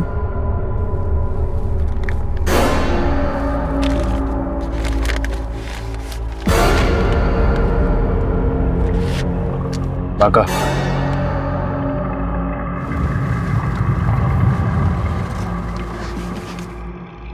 गाड़ी क्यों रुकवाई तुमने? अहमद पाशा के नाम से मैंने अपना पासपोर्ट ही बनवा लिया था। वीजा लगने की देरी थी कि आप लोग आ गए। अब तेरा वीजा हम लगाएंगे, इस जेल का, वो भी लाइफ टाइम। सड़े यहां पे आप। रिश्तों के बनने की वजह मायने नहीं रखती है, लेकिन उनके टूटने के 1000 मायने निकाले जाते हैं। छिप छिप कर मिलना रिश्ते की मजबूरी हो सकती है, लेकिन यह सोचने की जरूरत है कि जिस रिश्ते को हम दुनिया के सामने नहीं ला सकते हैं, वो रिश्ता हमेशा हमें डर की जिंदगी देता है। इसलिए दुनिया की परवाह करने से बेहतर है कि हम अपनी परवाह करें। अगर हिना ने वाकई अपनी परवाह की होती तो वो शादीशुदा रफीक को अपनी जिंदगी में वो जगह नहीं देती जो उसने दे दी थी। और यही वजह थी जिसने रफीक के हौसले इतने बुलंद कर दिए कि वो धोखे और फरेब का एक ऐसा खेल रच बैठा जिसने हिना को हमेशा के लिए खामोश कर दिया। अब मैं अनूप सोनी आपसे विदा लेता हूं। फिर मुलाकात होगी क्राइम पेट्रोल सतर्क के ब्लैक हेडलाइंस अध्याय में एक और नए केस के साथ।